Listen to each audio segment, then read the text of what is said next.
d'allégresse, jour où nous commémorons l'entrée triomphale de Jésus à Jérusalem, événement qui a précédé sa passion, sa mort et sa résurrection pour le salut de l'humanité. Fête des rameaux où toute l'Église est en joie parce que Dieu, dans son amour infini, nous donne un sauveur, roi et sacrificateur. À cet effet, écoutons les paroles du psalmiste. Assieds-toi à ma droite, jusqu'à ce que je fasse de tes ennemis ton marchepied. L'Éternel étendra de Sion le spectre de ta puissance. Domine au milieu de tes ennemis. Ton peuple est plein d'ardeur quand tu rassembles ton armée. Avec des ornements sacrés, du sein de l'aurore, ta jeunesse vient à toi comme une rosée. L'Éternel l'a juré, et il ne s'en repentira point. Tu es sacrificateur pour toujours, à la manière de Melchisédek. À vous tous, peuple de Dieu, membres de l'Église de Jésus-Christ, la grâce, la paix et la miséricorde vous soient abondamment multipliées, au nom du Père, du Fils et du Saint-Esprit, dans la vérité et dans l'amour. Amen. Invoquons la présence de Dieu.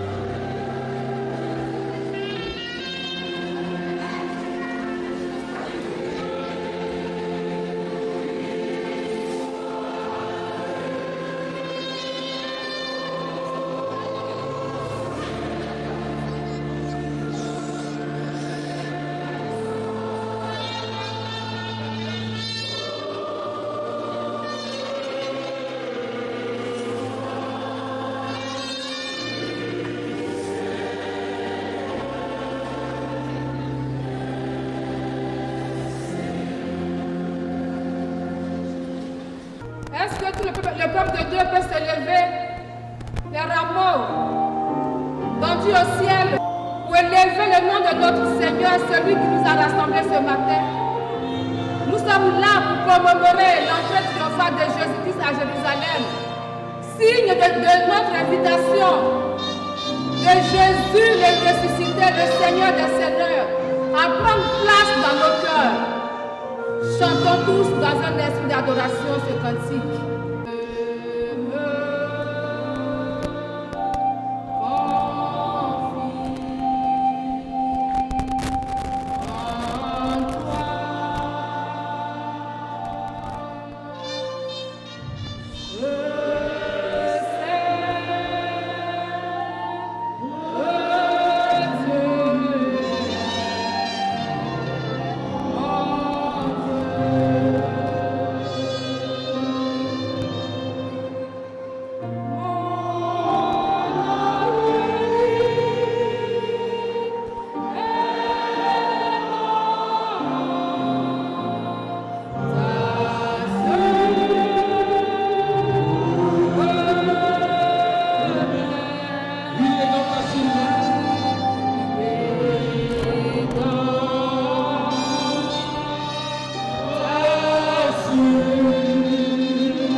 Pendant que ton amour est levé, tendu vers le ciel, regardez à toute ta vie, à la grandeur de Dieu dans ta vie.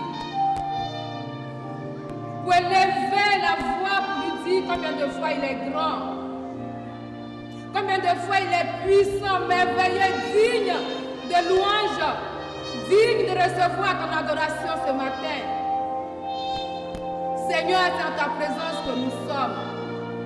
Dieu de bonté, Dieu de gloire, Dieu de fidélité, Dieu d'amour. C'est toi qui nous as conviés, Seigneur, ce matin, dans ton temple. Nous sommes présents, Père. C'est entre tes mains, Seigneur, que nous voulons nous confier. Parce que tout seul, Seigneur, nous ne pouvons rien. Tu as fait de merveilleuses choses. Tu as fait de grandes choses pour chacune de nos vies, Père. Et nous voulons ce matin te rendre toute la gloire. Reçois notre adoration, Seigneur. Que ta paix, Seigneur, demeure sur chacune de nos vies, afin de nous accompagner chaque jour, Seigneur, dans toutes nos entreprises, dans le nom puissant de Jésus-Christ, notre Seigneur et notre Sauveur. Amen. Oh,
les versets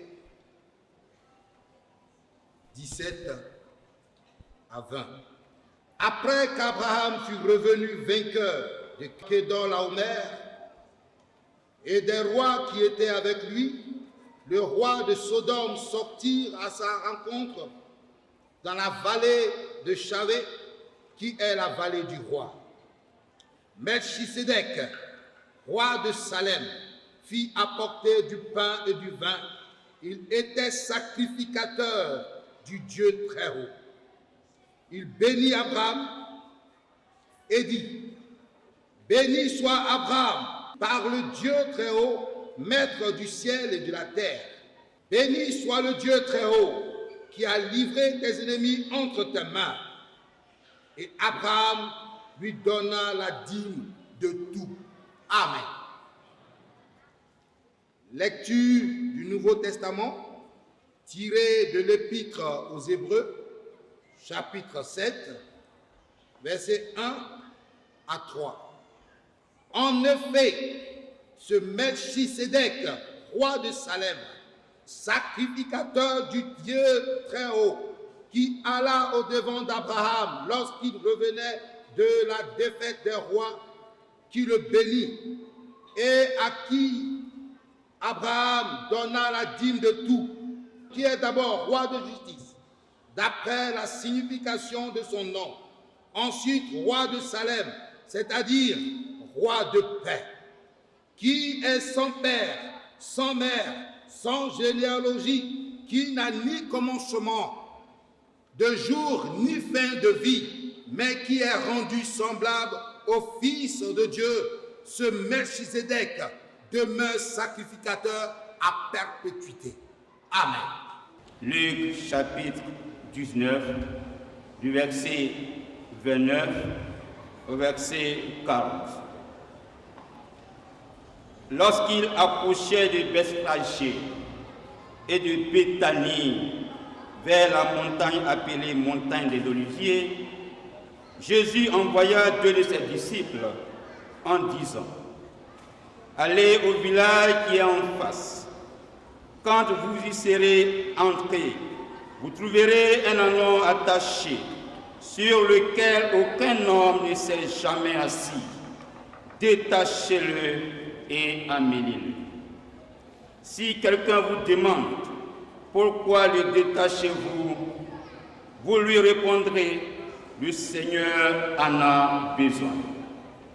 Ceux qui étaient envoyés allèrent et trouvèrent les choses comme Jésus leur avait dit.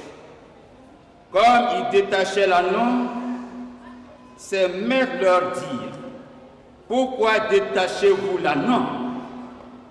Ils répondirent: le Seigneur en a besoin.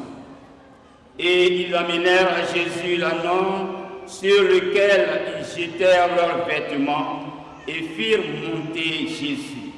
Quand il fut en marche, les gens étendirent leurs vêtements sur le chemin.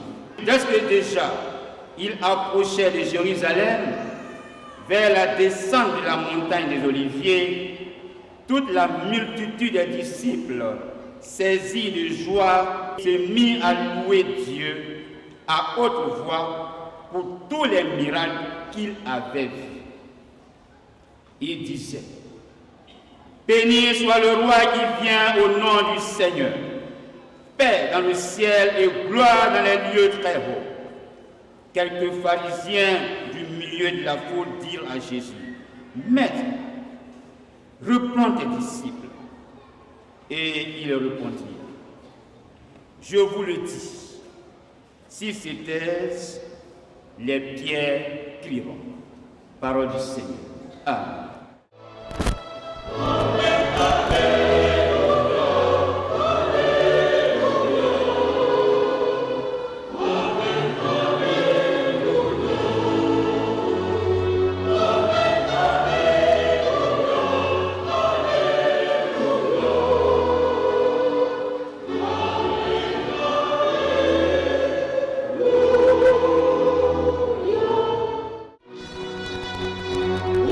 Nous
Melchisédek?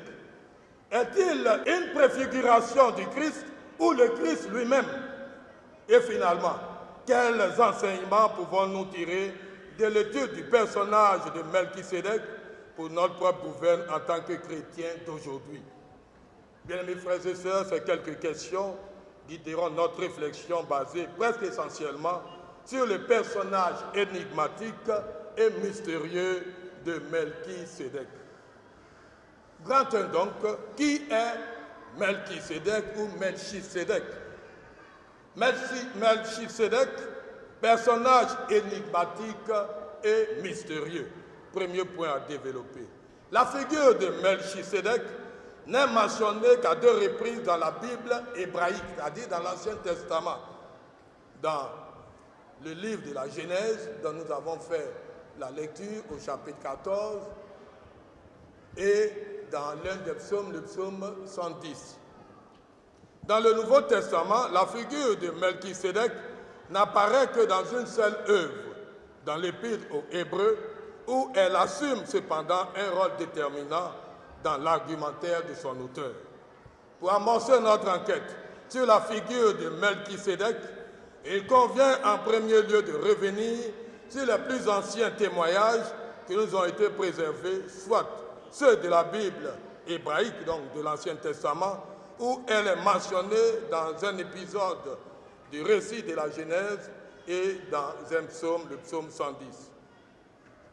La figure de Melchisédek dans la Genèse. La figure de Melchisédek est souvent présentée comme un météore qui apparaît dans le récit de la Genèse. Genèse chapitre 14, le verset 17 à 20. Le temps d'une brève rencontre avec Abraham, le patriarche fondateur de la nation judéenne, avant de disparaître abruptement, sans ne plus être mentionné par la suite. L'épisode de cette rencontre se situe au moment où Abraham, qui porte alors le nom d'Abraham, parce qu'il n'est pas encore circoncis et n'a pas encore conclu l'alliance avec Dieu, revient vainqueur d'une guerre menée contre certains rois qui avaient combattu et dépouillé les rois de Sodome et de Gomorrhe et qui avaient fait prisonnier Lot, le neveu d'Abraham. Le texte mentionne que Melchisédek est à la fois roi et prêtre et qu'il accomplit un geste de bénédiction envers Abraham et envers une divinité. Il mentionne également que lors de cette rencontre, une dîme a été offerte de même qu'une offrande de pain. Dans la Bible hébraïque, pain est mis au singulier, mais au pluriel dans la Septante, c'est-à-dire dans la Bible en grec. Donc il lui offrit du pain et du vin. Un autre aspect de la personne ou de son identité, c'est que Melchisédek est prêtre de El Elyon, ou le Dieu très haut. El Elyon veut dire Dieu très haut, qui était véritablement le Dieu d'Israël. Se pose alors la question de savoir comment Abraham peut-il avoir rencontré un prêtre du Dieu d'Israël alors que la prêtrise ou la sacrificature judéenne n'avait pas encore été instaurée. Melchisédek apparaît ainsi dans ce récit comme le premier prêtre de Dieu, le premier sacrificateur du Dieu très haut. Il est d'ailleurs le premier à porter ce titre dans le récit de la Genèse. Melchisédek en hébreu, Malki-Sédek, peut se traduire mon roi Sédek, c'est-à-dire mon roi est Sédek, ou Sédek est mon roi. Le nom Sédek rendant l'idée de correction, de droit, de justice. Alors le nom Melchisédek peut être traduit tout simplement par roi juste ou roi de justice. Au 7e chapitre de la même épître aux Hébreux, d'autres précisions sont apportées quant à l'identité de Melchisédek. Il est écrit au verset 2 que son nom signifie roi de justice et que son titre de roi de Salem équivaut à celui de roi de paix. Il est très difficile d'attribuer ce terme à un être humain. On ne peut pas appeler un être humain roi de paix à cette époque-là. En effet, dans l'Épître aux Romains, le chapitre 8, verset 10, l'apôtre Paul souligne qu'aucun être humain n'est juste. Et au verset 23 de toujours l'Épître aux Romains, Paul dit que tous les êtres humains ont péché, qu'il n'y a pas de juste, pas même un seul. De ce fait, il est fort douteux que Dieu ait appelé un être humain roi de justice. Si le roi de justice ne renvoie pas à un être humain, à un homme, et que dire ou parler de roi de paix, n'est-ce pas? Il ne s'agit pas aussi d'un être humain, d'un homme qui est donc Melchisédek. La Bible nous dit tout simplement qu'il est sorti devant Abraham avec du pain et du vin. Et Abraham lui a donné la dîme de tout. Le texte mentionne qu'il est sacrificateur du Très-Haut. Alors qu'à cette époque, le sacerdoce, n'est-ce pas, la prêtrise n'était pas encore établie. Et pourtant, on nous dit qu'il est sacrificateur de El Elyon, du Dieu Très-Haut, qui, n'est-ce pas, est le Dieu d'Israël. Et pourtant, Melchisédek n'est pas hébreu. Qui est-il? Petit 2, donc, que veut dire l'expression « tu es sacrificateur selon l'ordre de Melchisédek » ou à la manière de Melchisédek ou à l'image de Melchisédek. Melchisédek est de nouveau mentionné dans le psaume 110, verset 4. Mais aucune précision n'est apportée quant à son identité jusqu'à la rédaction de l'Épître aux Hébreux. Et dans cette dernière, il est écrit que Jésus-Christ est sacrificateur pour toujours selon l'ordre de Melchisédek, Dieu l'ayant déclaré souverain sacrificateur selon l'ordre de Melchisédek. Hébreux, chapitre 5, le verset 6 et le verset 10. Melchisédek, lorsqu'il a rencontré Abraham, il a donné du pain et du vin. Mais ce qui est important, c'est que lors de cette rencontre entre Melchisédek et Abraham, Melchisédek va accomplir une double bénédiction. D'abord, il bénit Abraham et par la suite, il bénit Dieu. Or, bénir un homme et adresser aussi des bénédictions à Dieu relève de la compétence, n'est-ce pas, seulement d'un sacrificateur. Sachant que le geste de bénir revêt une importance considérable dans les traditions anciennes en raison du caractère sacré de ce geste, plaçant ainsi celui qui bénit dans une certaine position de supériorité par rapport à celui qui est béni. C'est pourquoi les pères vont bénir les enfants. Un enfant ne peut que dire merci, n'est-ce pas, au père. L'enfant ne bénit pas le père. C'est le père qui bénit parce que le père est plus grand. Or, ici, si Melchisédek sortit au devant d'Abraham, bénit Abraham, ça veut dire que Melchisédek est plus grand qu'Abraham. Et soulignons cependant que la bénédiction peut, lorsqu'elle est accomplie par un homme sur un autre homme, prendre différents sens dans l'Ancien Testament, renvoyant parfois à une simple salutation, d'autres fois à un cadeau ou à un traité de paix, voire à un hommage rendu au roi. S'il existe une ambiguïté sur la remise de la dîme dans le texte hébraïque, celle-ci sera levée dans le texte grec qui montre clairement que c'est Abraham qui remit la dîme à Melchisédek. Melchisédek exprime très justement les caractéristiques de Jésus en tant que roi, prêtre et prophète, lui qui est reconnu par Dieu et de toute éternité en tant que grand prêtre, en tant que souverain sacrificateur. Melchisédek apparaît comme une figure entourée de mystères, sans commencement ni fin temporelle. Jésus-Christ est sacrificateur selon l'ordre de Melchisédek. Melchisédek est-il le Christ préincarné, une figure du Christ, ou est-il le Christ lui-même? Christ est éternel. Il n'a ni commencement de jour, ni fin de vie. Or, Melchisédek aussi, il est dit qu'il n'a ni commencement de jour, ni fin de vie. Deuxième élément, tout comme Melchisédek, Christ n'a pas de généalogie en tant que Dieu, parce qu'il est la deuxième personne de la Trinité. Or, Melchisédek aussi n'a ni commencement de jour, ni fin de vie. Qui est-il? N'est-il pas le Christ lui-même? Deuxième chose, Jésus-Christ est aussi roi et prêtre. Jésus-Christ est roi de la lignée royale de David, de par sa descendance humaine, mais aussi de Dieu. Il est Dieu engendré de Dieu et consubstantiel au Père, engendré du Père et non pas fait, non pas créé. Deuxième élément, il entre triomphalement à Jérusalem et est acclamé comme roi. Il est roi de Jérusalem, anciennement appelé Salem. Or, Melchisédek lui aussi est roi de Salem. Israël pria à Dieu pour que Dieu leur envoie un roi, un libérateur. Jésus vient monter sur un ânon et non pas sur un cheval. Il n'a même pas d'arme à la main. Mais le peuple reconnaît implicitement, Dieu ouvre les yeux du peuple ce jour-là, à cette heure, pour reconnaître que celui qui vient là, ce n'est pas un simple homme. C'est Dieu incarné au milieu des hommes. C'est votre véritable libérateur. Il ne vient pas pour vous libérer de la domination politique et économique, mais il vient pour vous libérer du péché, pour rétablir votre relation, votre communion avec Dieu, pour vous donner la paix et la vie éternelle. Amen. Alors tous ceux qui le précédaient et ceux qui étaient derrière lui chantaient, glorifiaient Dieu.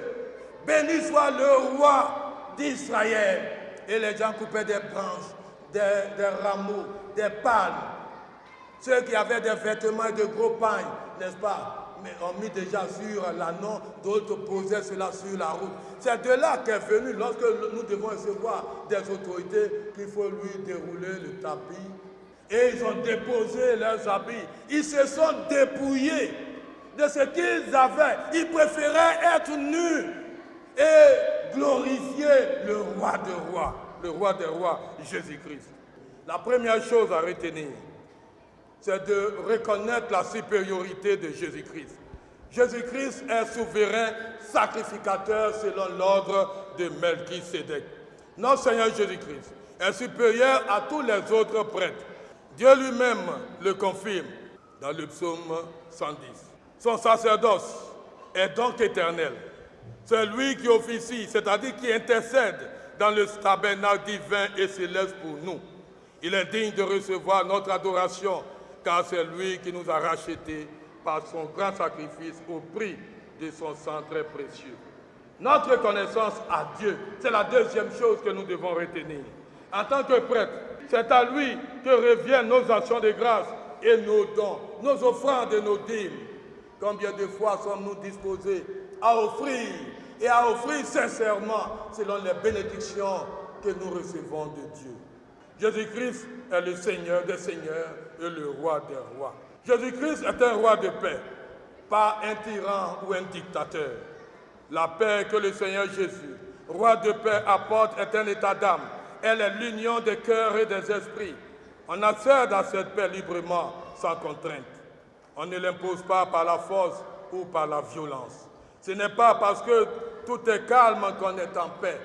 Le peuple, par peur de représailles, peut rester tranquille alors qu'il n'est même pas en paix. La vraie paix, la paix que donne Jésus-Christ, procure la joie. Elle apporte l'amour, la fraternité, l'unité entre les membres ou habitants d'une même communauté et entre diverses communautés. Là où règne le désordre et les divisions, il n'y a pas de paix. La paix que donne le Seigneur Jésus-Christ est une paix durable et non éphémère. Elle est donnée à tous, même aux plus vils pécheurs. C'est pourquoi le cantique Gloire à Dieu 274 peut dire « Paix, paix parfaite en Jésus le Sauveur, parfaite, paix même pour moi pécheur. » Que devons-nous faire si nous l'avons compris, si nous savons qui il est, si nous savons que Christ lui-même est souverain sacrificateur selon l'ordre de Melchisédek? Bien-aimés, notre vie doit être une vie d'obéissance à Christ, roi et prêtre, selon l'ordre de Melchisédek, c'est-à-dire établi par Dieu lui-même. La deuxième chose, à qui devons-nous donner ou payer nos dîmes? Le texte est clair là-dessus, à Melchisédek. Or, ce Melchisédek, n'est-ce pas Christ lui-même? Nous dirions que ce Melchisédek, c'est alors le Christ au milieu de nous. Oui, c'est pourquoi ne pas payer sa dîme est un vol, un manque de reconnaissance à Dieu. Du haut de cette chaise, je voudrais féliciter tous ceux qui, de temps en temps, pensent qu'ils sont bénis de Dieu, qui reçoivent des bénédictions de Dieu et qui apportent une partie de ce qu'ils reçoivent, leur dîme à Dieu. Une manière de lui dire merci, une manière d'être encore béni par celui qui est supérieur et au-dessus de nous. Ibrahim ou Abraham a donné la dîme à Melchisédek, mais la dîme de tout. Quand nous faisons nos offrandes, nos dons et nos dîmes, nous ne rendons pas Dieu riche. Dieu est déjà riche. La richesse fait partie de son essence, de sa nature. C'est parce qu'il est riche qu'il peut enrichir tous ceux qui lui sont reconnaissants. Abraham ne pouvait pas recevoir la bénédiction pour être appelé père d'une multitude s'il n'avait pas exprimé sa reconnaissance en donnant la dîme de tout à Dieu, au prêtre et au roi Melchisédek. Et toi, qu'as-tu ce matin à offrir à Dieu? Ce que Dieu attend de nous, c'est notre reconnaissance. À chacun de choisir, selon que le Saint-Esprit l'inspire, la manière de dire merci à Dieu. Comme Abraham, Dieu donne la victoire sur nos ennemis. Satan et ses suppôts, il nous accorde toutes sortes de bénédictions. Mon rôle en tant que pasteur et souverain sacrificateur est de travailler pour la paix. C'est pourquoi, du haut de cette chair, je ne suis qu'un homme que Dieu a choisi avec ses faiblesses. Et c'est pourquoi quand je prie pour le peuple, je prie pour moi-même. Quand je demande pardon pour les péchés du peuple, je demande pardon pour mes nombreux péchés. Ton frère t'a offensé, ta soeur t'a offensé, ou as-tu offensé quelqu'un? Sois aussi un Melchisédek pour apporter la paix au cœur meurtri et attristé. Melchisédek était roi de Salem. Et Jésus, le roi de paix, est entré à Jérusalem pour y apporter la paix. La paix tant attendue et souhaitée. Notre Salem, notre Jérusalem, c'est là où nous sommes. C'est le Jourdain. Voici notre Salem. Voici notre Jérusalem. Nous sommes tous membres de Jérusalem, membres de cette Église. Notre Jérusalem, c'est notre famille. Notre Jérusalem, c'est notre lieu de travail ou de service. Notre Jérusalem, c'est là où nous sommes. C'est là où nous vendons, même au marché. Est-ce que nous apportons la paix dans ces lieux où Dieu nous a établis? Est-ce que nous y apportons vraiment la justice et la paix? Jésus dira tout simplement, heureux ceux qui procurent la paix, car ils seront appelés fils de Dieu. Oui, tout vrai pasteur, et au-delà, tout vrai chrétien établi par Dieu au milieu des hommes doit rechercher la justice et la paix pour tous les hommes, sans exception. Il ne doit pas se laisser corrompre ni intimider par les puissants de ce monde. Vis-tu en paix avec ton frère? Vis-tu en paix avec ta soeur? Christ que tu suis est le prince de la paix. Il est un roi de paix. Procures-tu la paix dans ta Jérusalem? Jésus entre à Jérusalem pour y apporter la paix.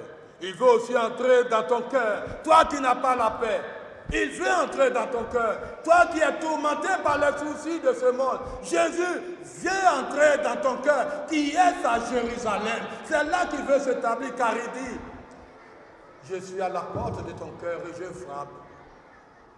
Si tu entends ma voix et que tu m'ouvres la porte, j'entrerai pour te donner la paix.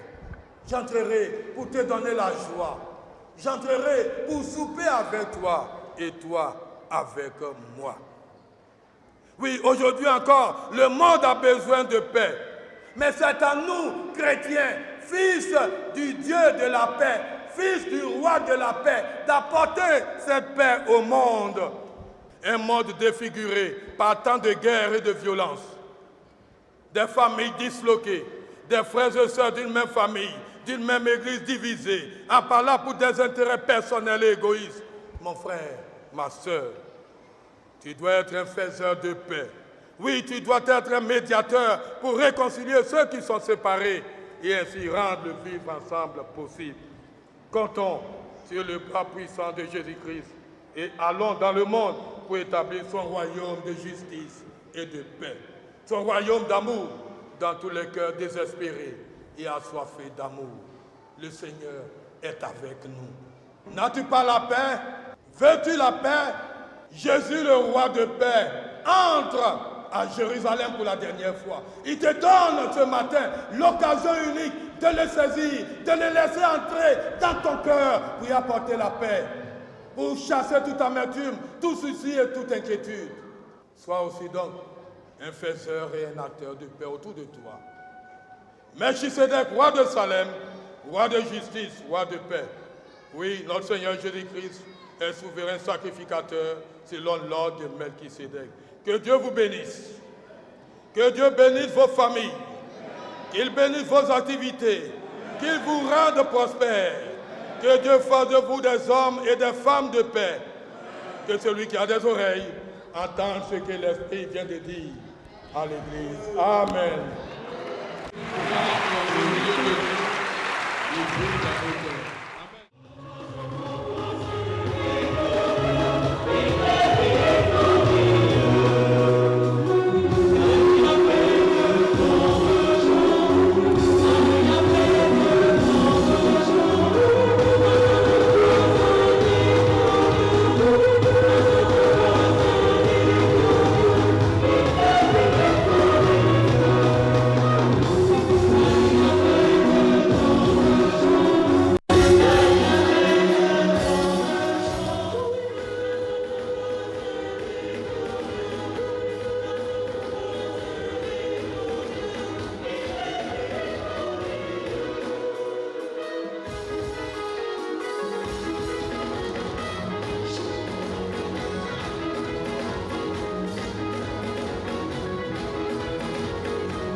Seigneur, bénis les greniers de chacun de tes enfants. Souviens-toi, Seigneur, éternel des dons, des dîmes, éternel, tu as porté dans ta maison. Et maintenant, éternel, tout dévoreur qui s'attaque à nos vies, qui s'attaque à nos biens, qu'il soit consumé par ton feu dans le nom de Jésus. Donne à tes enfants de prospérer et d'apporter davantage dans ta maison. Seigneur, au-delà de ces offrandes, c'est nos propres vies que nous t'apportons comme offrande vivante et agréable à toi. Assure-nous, Seigneur, et bénis-nous pour la gloire de ton nom. Amen.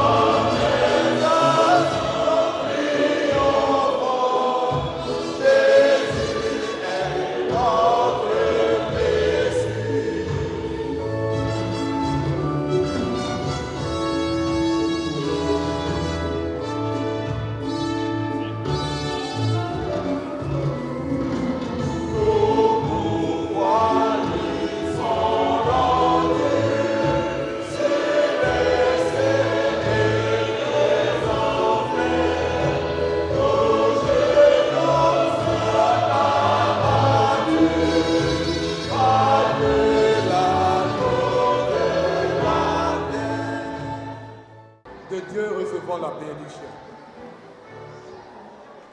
Que le Dieu de Père vous sanctifie lui-même tout entier. Et que tout votre être, l'esprit, l'âme et le corps soient conservés irrépréhensibles lors de l'avènement de notre Seigneur Jésus-Christ. Allez et portez des fruits dignes du royaume qui vient par la puissance du Saint-Esprit. Amen.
Alléluia.